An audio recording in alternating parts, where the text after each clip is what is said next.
They called her a gold digger, laughed behind her back, whispered in rooms she paid for. But when the truth came out, every insult turned into silence. Sometimes, the richest hearts are the ones that never needed to prove it. They called her a gold digger, laughed behind her back, whispered in rooms she paid for. But when the truth came out, every insult turned into silence. Sometimes, the richest hearts are the ones that never needed to prove it. Have you ever been judged before people even knew your truth? Tell us in the comments while we begin tonight's story, because sometimes, appearances are the cruelest kind of lie. The ballroom shimmered like a cut diamond. Crystal chandeliers dripped light over velvet gowns and tuxedos, the air thick with perfume and pretense.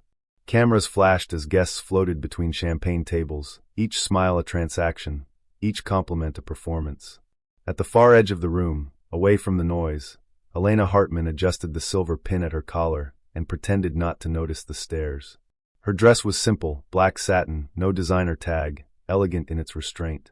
But in a world where worth was measured by sparkle, simplicity looked suspicious. She could feel their eyes, the whispered guesses, the quiet cruelty of people who had nothing left to prove, except that they could still make someone feel small. "Who invited her?" someone murmured near the ice sculpture. "I heard she's after one of the investors." "A pity. Pretty face, wrong background." Elena smiled faintly, the kind of smile that didn't reach the eyes. She had heard it all before. It wasn't new. What they didn't know, what none of them ever knew, was that every flower arrangement in that ballroom, every chandelier, every note of the string quartet had been paid for by her company. But that was the point. She was here to see them, not to be seen. Across the room, Adrian Cole stood near a model of his firm's latest design, a sleek, glass-and-steel structure meant to symbolize transparency and trust. Ironically, he trusted almost no one. His jaw tightened as he overheard the same whispers. He didn't like gossip, but he didn't like pretenders more. He followed their gaze and saw her, the woman in black, alone, calm, too calm. Something about her presence unsettled him. She didn't look like the desperate socialites he'd met at these events. Still, his pride made a quiet judgment. She's playing a part, like everyone else here. When she approached the architectural model, curious, he caught her watching one of the structural details, the curvature of the atrium, with an almost childlike fascination. "You like it?" he asked, his voice low, confident. She turned, meeting his eyes with warmth and distance at once. "I do.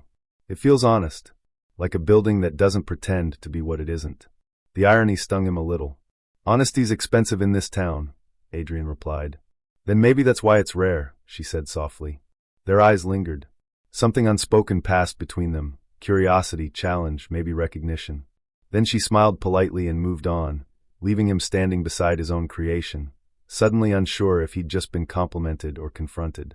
Later that night, as the event rolled on, Elena found herself near the balcony overlooking the city. The skyline glittered like a field of fallen stars. Below, traffic moved in slow golden rivers. She breathed in, calm, measured, the way she always did when she needed to remember why she hid her name. In her purse was a worn photograph. Her parents, founders of Hartman Industries, standing before their first factory in San Francisco. They had built their empire from nothing. When they died, the tabloids called her the orphan heiress. And everyone she met after that seemed to want a piece of her story, or her fortune. That's when she decided, no one would know. Not until someone deserved to. Behind her, Adrian stepped onto the balcony, loosening his tie. The crowd noise faded, leaving only the hum of the city below. "Mind if I join?" he asked. She glanced back, half amused. "You already have." He chuckled, leaning on the railing beside her. "I didn't catch your name earlier." "Elena," she said. "Just Elena." "Adrian Cole." He extended his hand. "Architect. Occasional cynic." She shook it gently. "So, you design glass towers and trust no one inside them?" He smiled, a real one this time. "You noticed." "I notice things," she replied. "Like how people mistake quiet for weakness." That line lingered in the air like perfume. Adrian's gaze softened, the edge of his suspicion melting into intrigue. "Tell me something, Elena," he said after a moment. "If you had all the money in the world, what would you change?" She looked out at the skyline, eyes reflecting the lights. "I'd change the way people measure worth." Their conversation drifted from architecture to art, from cities to solitude. She spoke of hidden beauty, he spoke of hidden motives. He found her ideas disarming, too idealistic, he thought, for someone chasing connections. And yet, the way she spoke felt genuine. When she excused herself to leave, he found himself watching her walk away, confused. He didn't know if he admired her or doubted her. Across the ballroom, one of his partners leaned in, whispering, "You know who she's talking to next? The chairman of Starlight Investments. Be careful, Adrian. Some women play long games." Adrian nodded stiffly. But when he looked back, Elena wasn't flirting or scheming.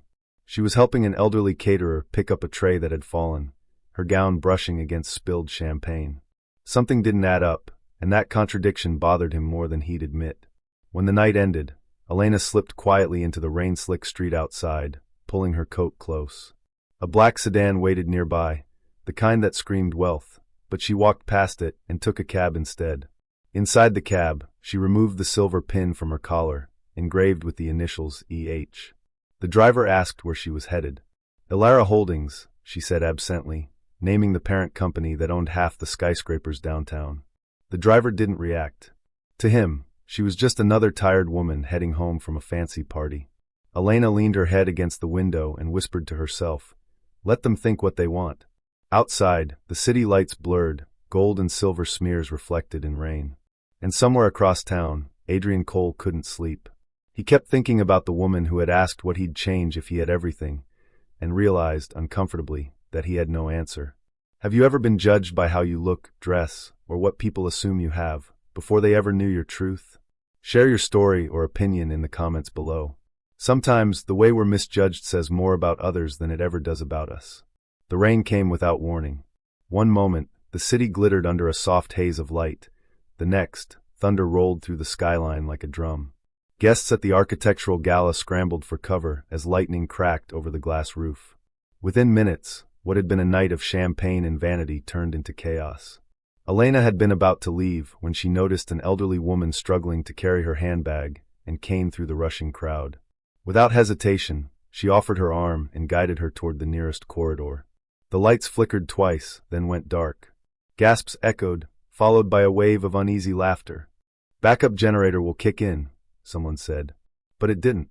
Not right away. For a moment, the world became shadows and breath. The scent of wet concrete drifted in from the open terrace, and somewhere close, the sound of footsteps slowed. "Elena," a voice called from the dark. It was Adrian's. She turned toward the sound, her voice calm despite the blackout. "Still here." His phone light flickered on, painting his face in pale blue. "This place wasn't built for romance and power outages," he joked, half to mask the tension. She smiled faintly. "No, but maybe for honesty." They waited together as the rain lashed the glass walls. Outside, lightning flashed, revealing their reflections side by side in the wet marble floor. "Everyone else ran for the exit," he said. "You didn't." Someone had to help her. Adrian looked at the old woman resting on a nearby bench, clutching her cane and murmuring thanks. Then he looked back at Elena, rain-slick hair, mascara smudged slightly, her calm unwavering. "You're not what I expected." "What did you expect?" He hesitated. "Another one of them. The ones who come for a name, a seat at the table." Her gaze met his, steady. "And what are you running from, Adrian?" He froze. The question hit harder than he liked. "I'm not running. I just know this world too well." "Maybe that's the problem," she said softly. "You stopped believing it could surprise you." The silence stretched. The storm outside thundered again, and for a moment, her face lit up in the flash, calm, almost haunting. Adrian leaned back against the glass. "You talk like someone who's seen both sides." "I have," she said, "and both can be equally lonely." The generator hummed to life then, flooding the corridor with warm golden light. The sudden brightness made them blink, and when their eyes met again, something unspoken trembled between them. Curiosity, empathy, something gentler than either wanted to admit. "Guess the lights are back," Adrian said quietly. "Guess they are," she replied. But neither moved. He broke the silence first. "You know, I used to think people like you had it easy. You just walk in, charm everyone, get what you want. People like me? Beautiful. Poised. Out of reach." Elena tilted her head. "And yet, you look at me like I'm trouble. Maybe I think trouble has good taste." That made her laugh, the kind of low, genuine laugh that turns heads even when it's quiet. When she turned to leave, he found himself blurting, "Wait, let me walk you out." The words surprised them both. But she didn't say no. They walked through the dripping marble hall, the air cool and scented with rain. Outside, the city glowed under puddles and streetlights. She stopped at the curb, pulling her shawl tighter. Thank you, Mr. Cole. For what? For seeing me in the dark. He smiled. Maybe that's the only time I actually do. Her taxi arrived, and before stepping in, she looked back at him. Be careful with your assumptions. They build higher walls than glass ever could. Then she was gone, the taillights vanishing into the rain. Adrian stood there long after, soaked and strangely restless. He didn't know if she'd challenged him or changed something in him, but as thunder rolled again, he realized the woman everyone whispered about had left him with a silence he couldn't shake. That night, he couldn't sleep. He replayed her words over and over. Maybe you stopped believing the world could surprise you. And for the first time in years, he wanted to be surprised again. By the following week, the memory of that storm still lingered with Adrian like a melody he couldn't get out of his head. He told himself it was just curiosity, nothing more. People met all the time at these events, said meaningful things they didn't mean, and went back to their lives. But Elena wasn't fading from his thoughts the way others did. There was something about her stillness, that quiet self-assurance that refused to fit neatly into any box his mind built for her. Work at the firm pulled him back into its rhythm, deadlines, blueprints, and board meetings that smelled of coffee and tension. His latest proposal, the Skyline Complex, was his career's turning point. If he landed this project, he'd finally be seen as more than the son of a failed contractor. Yet, even in the middle of technical discussions, he'd find his mind drifting to that night, the rain, her calm voice, the question that kept echoing. What are you running from, Adrian? He tried to shake it off. Meanwhile, in another corner of the city, Elena stepped out of a black sedan in front of a corporate tower that bore no visible name. Inside, a discreet elevator took her to the 27th floor, where the plaque read, Elara Holdings. Her office was minimalist, glass walls, white orchids, and a single framed quote on the wall. Power is best worn in silence. Her assistant, a young woman named Clara, entered with a tablet. The Cole and Partners proposal came in. Their design is impressive. Elena nodded. Adrian Cole's firm? Yes. He'll be presenting in person tomorrow morning. You'll be attending? She hesitated. Not as myself. Use my secondary profile, Ms. Hart. Let's see how they handle a new investor. Clara smiled knowingly. Still testing people? Elena sighed. Not testing. Just observing. That evening, as Adrian rehearsed his presentation, the last person he expected to see sitting among the potential investors was the woman in the black dress. She wore a beige suit this time, hair tied back, posture perfect. It took him a moment to recognize her. Elena, he blurted before catching himself. She turned slightly, offering a polite smile. Good morning, Mr. Cole.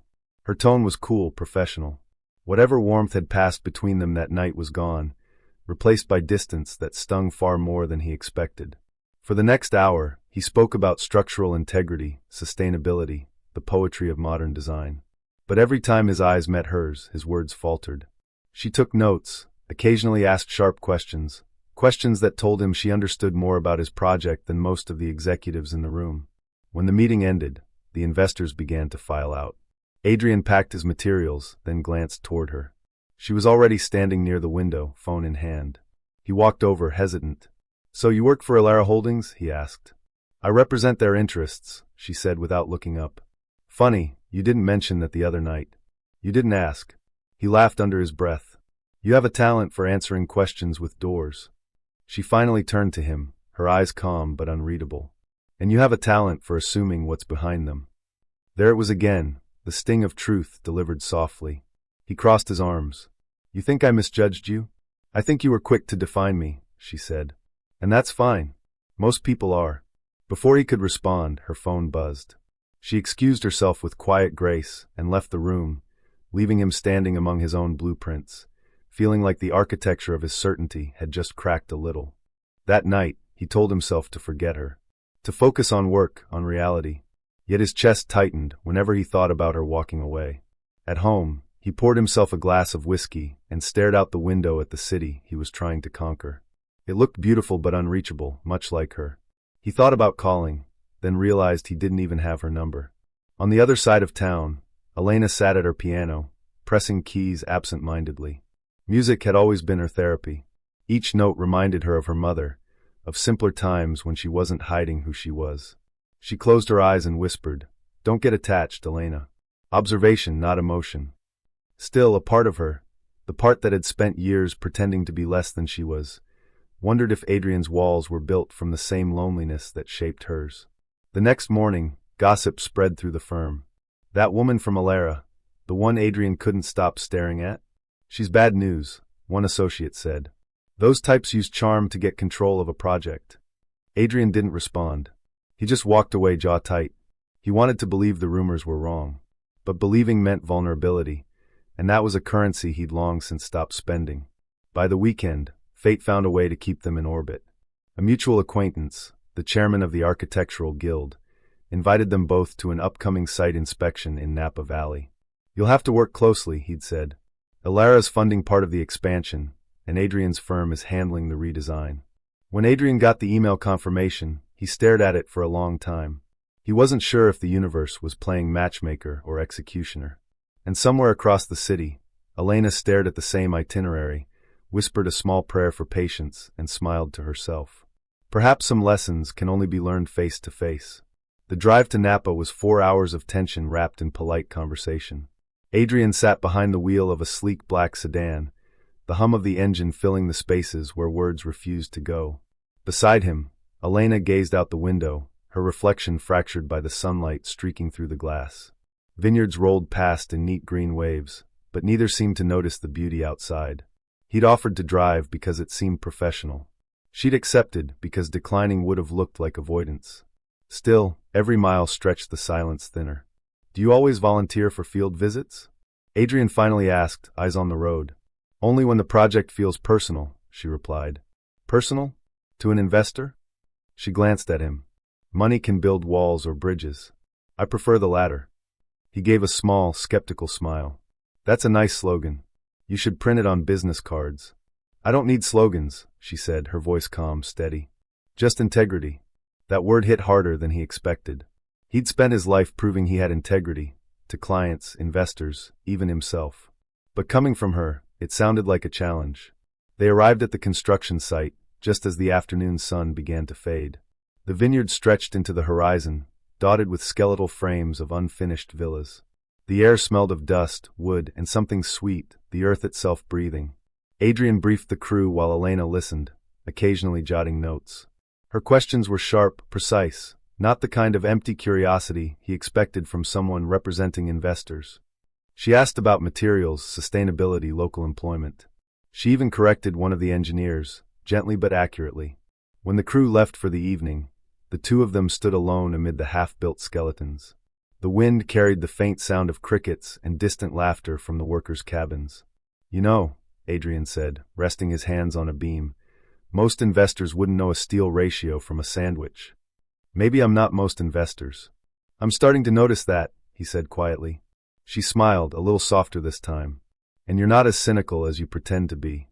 He looked at her then, really looked, the fading sunlight catching the edges of her hair, her face open yet unreadable. Something inside him shifted, subtle but undeniable. They spent the next 2 days in that strange dance, working, talking, almost laughing.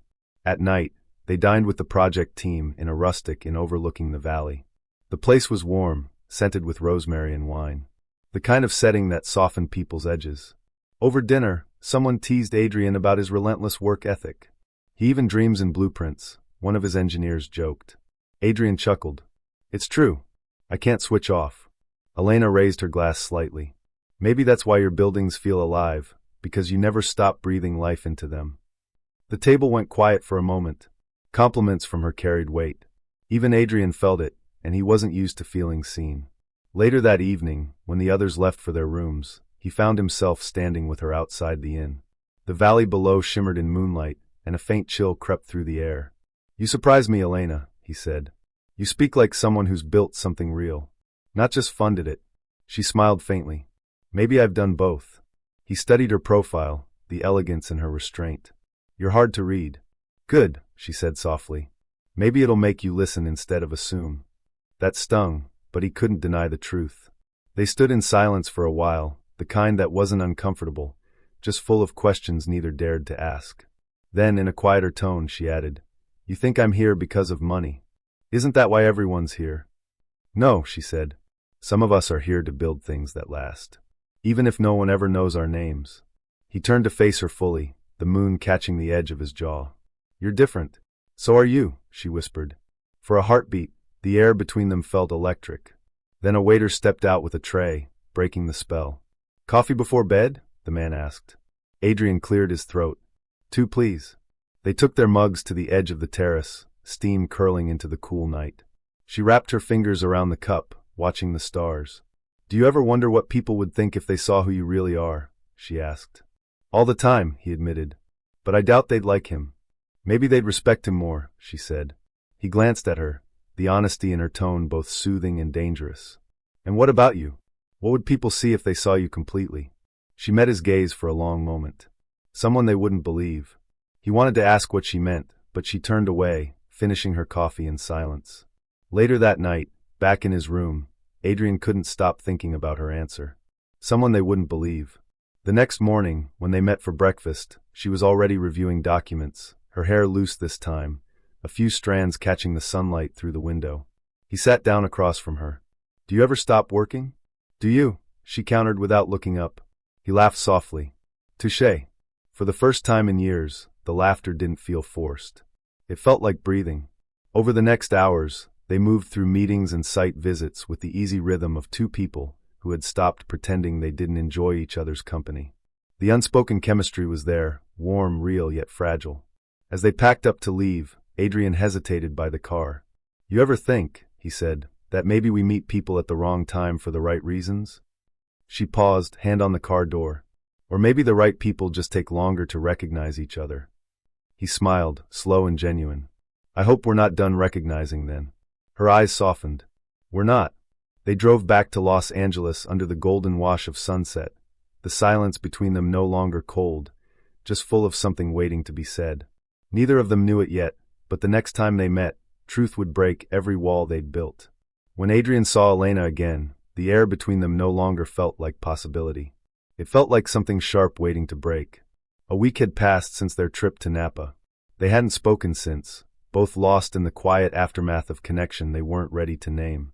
For Adrian, it had been a strange, productive silence. He threw himself into work, yet every time he drafted a line or ran his hands across a blueprint, her voice returned, calm, warm, unsettlingly true. Then one morning, while reviewing updated contracts for the Skyline project, his assistant knocked and placed a folder on his desk. "From Alara Holdings," she said. He opened it absent-mindedly, flipping through the pages. Then he froze. The document listed E. Hartman as the signatory. Not Hart, not Alara's representative, but Hartman. The name punched the air out of him. Hartman Holdings was legendary, a ghost empire that quietly funded half of California's skyline. The owner was rumored to be elusive, private, some older magnate's widow. But E. Hartman? The initial tugged at something inside him, something he didn't want to connect. He turned to his computer, searched her name. And there it was, an old magazine feature from years ago. Elena Hartman, the hidden heiress behind Alara Industries. Her photo stared back at him, younger, softer, but unmistakably her. Adrian leaned back in his chair, the realization settling like a cold wind. He'd spent days calling her genuine, unpretentious, real. And all along, she'd been the very thing he distrusted most. He wanted to believe there was an explanation, but pride screamed louder. That evening, when he arrived at the firm's cocktail event, she was there, calm, radiant in a white dress that glowed under soft lights. She was surrounded by executives, listening patiently as they spoke, smiling in that composed way of hers. He didn't wait. He crossed the floor, his steps echoing against the marble, stopping a breath away from her. "So," he said quietly, his voice edged with disbelief.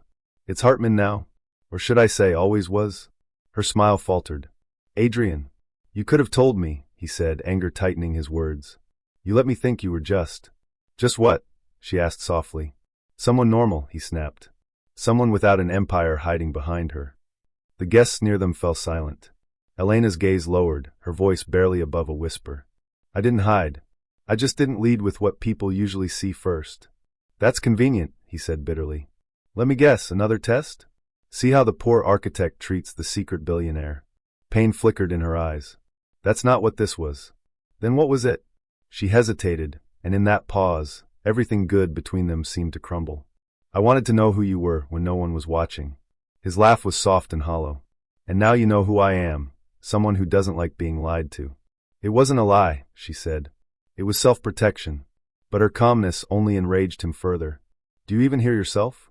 You walk into people's lives pretending humility, but you're sitting on top of the very world you say you're tired of. Elena's eyes glistened. Maybe that's why I wanted something real. He shook his head. You can't ask for honesty when you start with a mask. She flinched, as if the words had physically struck her. For a moment, she looked like she might fight back, defend herself, but then her expression softened, and she only said quietly, "You're right." The simplicity of it made him falter, but pride wouldn't let him stop. "Good," he muttered. "At least you know." She reached into her clutch, pulled out a small folded paper, a rough pencil sketch of a building. "You drew this on the first day we met," she said. "You told me it represented transparency and trust. I believed you." He stared at it, the lines now trembling slightly in her hands. "Keep it," he said coldly. Her lip trembled, but she steadied her voice. "I will. Maybe one day you'll remember why you built it." Then she walked away. He didn't follow. Outside, she stepped into the night, her driver waiting, the city lights blurring through tears she refused to wipe. For all her power, all her wealth, she had never felt smaller. Back inside, Adrian stood at the bar, glass in hand, replaying every moment, the laughter, the long silences, the night in Napa when she'd said people wouldn't believe her if they saw her truth. He understood now, and it burned. He told himself she'd used him, that he was a fool. But when he finally got home and sat alone in his quiet apartment, surrounded by his success, the silence felt heavy. He looked down at his hands, the same hands that had built everything he owned, and whispered, "What did I just destroy?" Across town, Elena sat by her window, the skyline she helped build stretching endlessly before her. She placed the sketch on her desk and whispered, "He's right. But so am I." Two people, both wounded by pride, looked out at the same city that had taught them to measure worth in power and money, and both, for the first time, felt utterly poor. That night, neither of them slept. And by morning, both had realized the same painful truth. Love cannot survive behind masks, no matter how beautiful the disguise. Days turned into weeks, and the echo of their last argument still hung in both their chests like smoke that refused to clear. Adrian buried himself in work, showing up early, leaving late, speaking less than usual. His staff noticed the shift. The fire in him had dimmed, replaced by precision so sharp it almost hurt to watch. He told himself he was fine. He told himself it didn't matter. But every time his pen scratched across a page, every line he drew reminded him of her. The building he was designing now, his first solo project since the fallout, was meant to be a symbol of renewal. Yet to him, it only looked like regret in glass and steel. One night, long after midnight, he sat at his drafting table, the city outside a blur of neon and fog. His assistant had left hours ago. On the edge of his desk lay the sketch she'd returned, the same one she said represented trust. He picked it up, staring at the faint pencil marks. It felt different now. Fragile. Honest. He closed his eyes. He didn't want her money, her status, or her name. He wanted the woman who had stood in the dark with him during that storm and asked if he still believed the world could surprise him. Across town, Elena sat in her office, signing documents with a hand that trembled more than she'd like to admit. On her desk, her assistant Clara placed a newspaper, Cole and Partners to lead new city redevelopment project. Elena's chest tightened at the sight of his name. Clara hesitated. "You okay?" Elena smiled faintly. "He deserves it." That afternoon, she quietly visited one of her company's orphanage projects, the one she had funded under an anonymous wing. The children's laughter filled the halls, their joy piercing through her loneliness. She sat with them for hours, reading, painting, smiling for the first time in days. And when one little girl asked, "Miss Elena, why do you look sad even when you smile?" she almost broke. "Because sometimes," she said softly, "grown-ups forget what really matters." That evening, as the sun set behind the glass towers her family had built, she realized she couldn't live her life hiding behind titles and walls anymore. If she wanted something real, she would have to risk being seen, fully, painfully, truthfully. The next morning, Adrian received an invitation he didn't expect. A handwritten note on ivory paper, no signature. "There's an exhibit tomorrow night at the Aurora Gallery. Foundations of the City. You once said buildings reflect their makers. Maybe we should both see what we've built." He almost threw it away. But the handwriting, neat, deliberate, feminine, felt like hers. The following evening he went. The gallery was quiet, filled with models and renderings from architects across the city. In the center of the hall stood a single sculpture, an open hand made of shattered glass, light pouring through the cracks. The plaque beneath it read, "Forgiveness, donated by Alara Foundation." He turned slowly, and there she was. Elena. No entourage. No cameras. Just her. She approached him carefully. "You came. I wasn't sure I should." "Neither was I," she admitted. "But I'm glad you did." They stood before the sculpture together. He broke the silence first. "You made this?" She nodded. "It's what I've been doing since us. Trying to make peace with broken things." He let out a breath that sounded like surrender. "You shouldn't have to fix what I broke." "I wasn't fixing you, Adrian," she said. "I was fixing the part of me that thought I could only be loved in disguise." Her voice was steady, but her eyes shimmered. "I didn't see you," he whispered. "Not really. I saw what I feared. And I saw what I hoped," she said softly. "We were both blind in different directions." He turned toward her fully now, eyes searching hers. "If I could take back that night." "You can't," she said. "But you can learn from it." He nodded. "I have." For a moment, neither moved. The light from the sculpture painted their faces in pale gold. Then he said, almost a whisper, "Do you think there's a world where we get to start over?" She smiled, small, sad, but real. "Maybe not start over, but start honest." He reached out slowly, unsure if he should touch her hand, and she didn't pull away. Their fingers brushed, brief, electric, trembling. The moment felt like forgiveness, or the beginning of it. When she left that night, she looked back once and saw him still standing there, staring at the glass hand. She smiled faintly to herself. For the first time in years, both of them walked away lighter than they came. But fate wasn't done with them yet. Because love, when tested by truth, always asks one final question. Are you brave enough to face the world together? And soon, that world would find out exactly who she was, and what she was made of. The night of the charity gala arrived like a storm dressed in elegance. It was one of those evenings that belonged to cameras and champagne, where the city's richest gathered to prove generosity could look fashionable. The invitations bore a single name embossed in gold, the Hartman Foundation Annual Gala. Adrian almost didn't go. For weeks, he'd avoided events like this, telling himself he was done with pretense. But his firm was shortlisted for an award that could change everything, and his business partner insisted. "You can't keep hiding, Adrian," they'd said. "You worked for this." He told himself he'd show up, smile, and leave before midnight. The ballroom was breathtaking, all glass and marble, every surface reflecting the warm amber light of chandeliers. Music swelled from a live orchestra, and cameras flashed like lightning. Guests whispered about the mysterious Hartman heiress who would be hosting tonight's ceremony, though no one seemed to know what she looked like. Adrian barely listened. He nursed a drink at the corner of the bar, eyes scanning the crowd, maybe hoping, maybe fearing. And then he saw her. Elena. She stood near the grand staircase, her white gown falling like liquid silk, her hair gathered into a low twist that shimmered under the lights. There was no disguise this time, no attempt to blend in. She was radiant, unguarded, her poise effortless. And for the first time, the room seemed to belong to her, not because of her wealth, but because of her grace. The MC's voice boomed through the speakers. "Ladies and gentlemen, please welcome the visionary behind tonight's cause, Miss Elena Hartman, founder of the Hartman Foundation." A ripple of shock and applause spread through the room. Adrian felt his breath catch. It was one thing to know who she was, another to see her step fully into it. She took the microphone with calm authority, scanning the crowd. "Tonight isn't about wealth," she began. "It's about rebuilding. Because what we build, our cities, our homes, our relationships, says more about who we are than what we own." Her voice was steady, filled with quiet conviction. "Years ago, I learned that people will always see what they want to see, a title, a rumor, a mask. But truth has a way of finding light." Her gaze flicked briefly toward Adrian. The words weren't for everyone, they were for him. The audience leaned in. "They called me names, judged my intentions, questioned my worth," she continued. "But that's all right. Because sometimes the only way to show people what matters is to stop explaining yourself." The applause was thunderous. Cameras flashed. And in the middle of it all, Adrian felt something deep and raw unravel inside him. Shame, awe, love.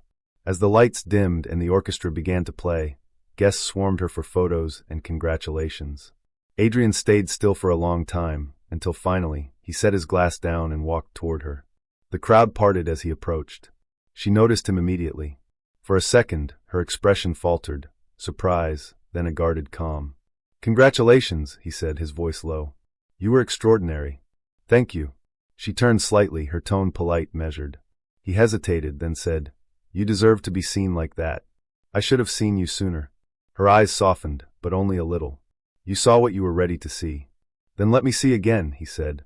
Properly this time. Her breath caught, and for a heartbeat, the world shrank around them. Just the two of them, suspended between what was lost and what might still be found. But before she could respond, the chairman of the foundation approached, introducing a group of foreign investors. Miss Hartman, if you'll join us? She gave Adrian an apologetic look. Duty calls. Of course, he said quietly. You belong here. Her gaze lingered, and for a moment, her composure cracked just enough for him to see the sadness she carried. That's the thing, Adrian, she whispered. I don't belong anywhere that costs me peace. Then she was gone, swept back into conversation, handshakes, flashes. Adrian stood alone again, surrounded by applause and laughter, all of it deafening and hollow. For the first time in his life, success felt like the loneliest thing in the room. Outside, the night air was cool and quiet. He stepped out onto the terrace, staring at the skyline. Somewhere behind those towers was the office where she'd hidden her truth for years. He closed his eyes and whispered, You were never the lie. My pride was. Inside, Elena watched him through the glass, saw him standing alone, head bowed, the city lights painting his outline in silver. She wanted to go to him. Every instinct in her heart screamed to. But the wound between them hadn't healed yet. It still needed time, still needed truth. When the orchestra began its final piece, she excused herself and stepped out into the night too. For a long time, she stood a few steps behind him, close enough to hear his breath, far enough to keep her strength. He turned slowly, surprise flickering in his eyes. You were watching? He asked. I was listening, she said softly.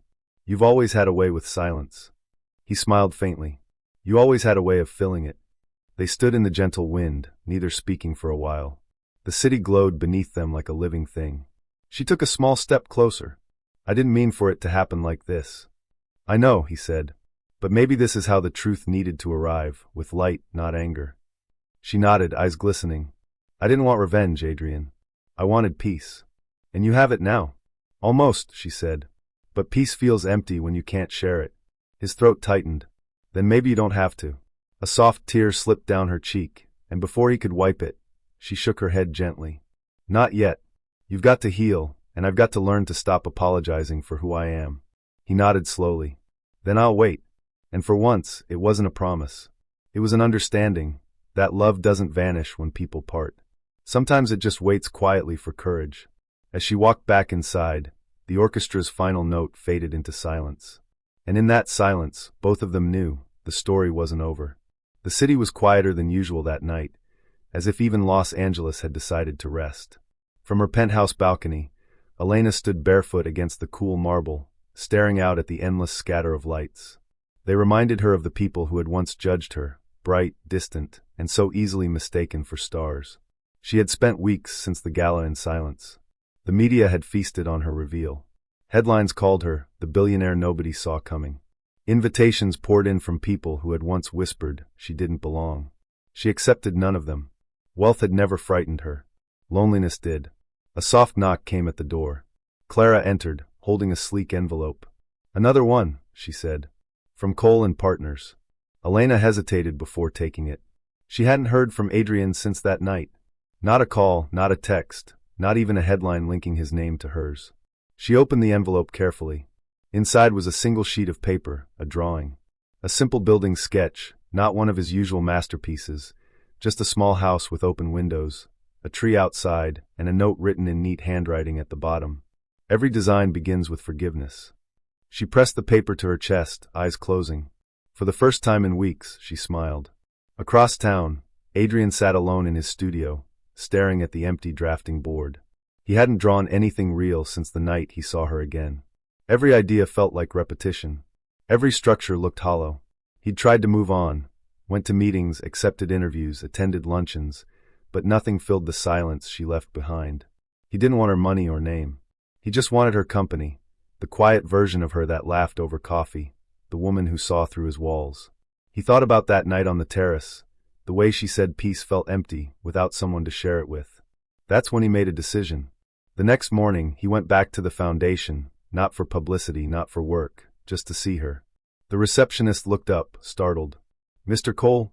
I know I don't have an appointment, he said, but I need 5 minutes. Elena was in a meeting when her assistant whispered that Adrian was here. For a moment, her pen froze mid-signature. She dismissed the room gently and took a deep breath before walking out. He stood in the hallway, hands in his pockets, looking less like an architect and more like a man stripped down to truth. His eyes met hers the second she appeared. "I wasn't sure you'd come," she said quietly. "I wasn't sure you'd let me in. I almost didn't." He nodded, accepting it. "I deserve that." For a moment, neither spoke. The world outside the glass walls hummed, phones ringing, heels clacking, but inside their silence, there was only one heartbeat, mutual understanding. "I saw your message," she said finally. "And it made me cry." He smiled faintly. Then maybe it said what words couldn't. She walked toward the window, her hands clasped loosely before her. "You know, after the gala, everyone wanted interviews, partnerships, new deals. They all wanted something from me again. Except you." "I don't want anything," he said. "Just to stand in the same room as the truth." She turned, studying him. "And what is that truth, Adrian?" "That I was wrong," he said. "You didn't hide out of pride. You hid out of exhaustion, from people who only saw what they could take. I should have known better. I should have believed better." Her eyes softened. "You were scared." "Of what?" "Of losing control," she said. "You've spent your whole life building walls out of precision. But love isn't an equation." He stepped closer, voice trembling. "Then teach me. I'm tired of building things that keep people out." For the first time in a long time, she didn't resist the tears that came. "I don't want to be your teacher, Adrian. I just want to be the woman you stop fighting." He exhaled deeply, and his voice dropped to a whisper. "Then let's stop fighting." She hesitated, her eyes locked on his. There was no music, no audience, just the soft hum of city life far below. Slowly, she reached out and touched his face, her fingers brushing the edge of his jaw. "Do you know what scares me?" He shook his head. "That I might forgive you too easily," she said. "Then maybe forgiveness is just love without armor." Her hand slipped from his cheek to his chest, resting over his heart. "And what if we break again?" "Then we rebuild," he said simply. "You're good at that." "And I'm learning." A tear slipped down her cheek, and he wiped it away, not hurried, just gentle, reverent. The distance between them disappeared, and for a long moment they said nothing. When their foreheads met, it wasn't passion. It was peace, the kind that follows surrender. Outside, the city kept moving. Inside, time seemed to stop. They didn't know what the future held. But for now, forgiveness was enough. The next morning the city felt reborn. Light broke through fog, glass towers glittered like new things. Inside her office, Elena was still standing where he'd left her. She touched the window, half afraid the moment with Adrian had been imagined. He had said, "Then let's stop fighting." And for the first time, she wanted to believe someone meant it. She turned when she heard the door open. Adrian stepped in quietly, carrying 2 cups of coffee. No suit jacket, no distance, just him. He offered one to her. "Figured I owed you the first peaceful morning we promised each other." She took it, smiling at the steam curling up between them. "You remembered how I take it." 3 sugars, he said. That detail survived the wreckage. They sat together by the window, the city stretching out below like a second chance. "I've been thinking," he said. "Every design I ever made was about control. Angles balance load. But the best things we build, people, trust, they don't hold because of strength. They hold because we keep choosing them." Elena listened, silent, and when she finally spoke her voice was small. "And what if we choose each other, and the world keeps pulling us apart?" "Then we keep rebuilding," he said. "Until even the world gets tired."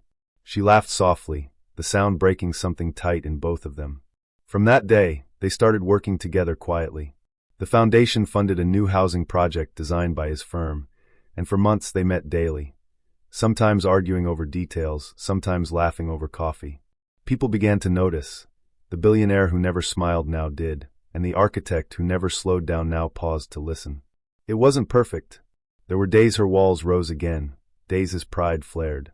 But they learned to say "I'm sorry" faster, to reach instead of retreat. The grand opening of the project came a year later. Cameras lined the street, reporters chattered, and the mayor cut the ribbon. Behind the podium stood Adrian and Elena, side by side. The building towered above them, sleek, open, sunlight pouring through wide glass panels. He leaned slightly toward her and whispered, "You know, when they called you a gold digger." She smiled. "They were half right." He blinked. "Half." "I was digging," she said, eyes soft, "just not for gold." He laughed quietly, and the crowd, seeing their closeness, began to applaud again. That night, After the celebration, they returned to the terrace where they'd once stood strangers. The city glowed beneath them, older, calmer. "I used to think happiness was a prize you earned," she said. "And now I think it's a home you build." He looked at her, eyes steady. "Then let's never stop building." When he kissed her, it wasn't cinematic or rushed. It was steady, certain, the kind of kiss that didn't ask for forever, only honesty. Later, as they stood together in the quiet, she whispered, "They called me a gold digger once." "I know," he said, brushing a strand of hair from her face. She smiled. "I guess they were right about one thing." "What's that?" "I found something precious." He rested his forehead against hers. "So did I." Far below, traffic moved like veins of light through the city they'd both learned to love again. Somewhere in that glow was the ballroom where they'd first met, the corridor where they'd been trapped in darkness, the stage where she'd revealed everything. Each memory folded into the next like layers of glass, transparent, unbreakable. Love didn't make them perfect. It just made them true. And in the truth they built together, wealth was measured not in power, but in peace. The first test of their love came quietly. Success had drawn attention again. Headlines began to pair their names as if love were a business merger. Architect Cole and heiress Hartman, the city's new power duo. They ignored it at first, laughing about it over breakfast. But the stories grew bolder, twisting kindness into scandal. One morning, a journalist cornered Adrian outside his office. "People say you're living off her fortune," the man sneered. "That without her, you'd still be another mid-tier designer." "Any comment?" Adrian's jaw tightened. He said nothing, but the silence made tomorrow's headline worse. Cole refuses to deny gold digger claims. That evening, he stormed into their penthouse, throwing the paper on the counter. "They've turned the story upside down," he said. "Now I'm the one digging for gold." Elena read the article slowly, then looked up. "Let them talk." "That's easy for you to say." "No, it isn't," she said softly. "I spent years being misjudged. The noise only stops when you stop listening." But he couldn't. Pride still whispered that old poison in his ear. For days he withdrew, speaking less, sleeping less. She let him have his distance, until one night she walked into his studio and quietly unplugged the lamp. "Can we talk without the drawings in between?" she asked. He nodded, weary. She sat across from him, hands folded. "I fell in love with the man who challenged me to stop hiding," she said. "But lately, you've been hiding behind your anger." He looked away. "It's hard to watch people question everything I built." "It's harder to watch you forget who you are," she said. "Do you really think I care what they write?" He met her eyes and saw tears there, quiet, patient. Shame washed through him. "I'm sorry," he said. She smiled faintly. "Then come home." He crossed the room and held her. The apology didn't need words after that. Weeks later, they decided to disappear for a while.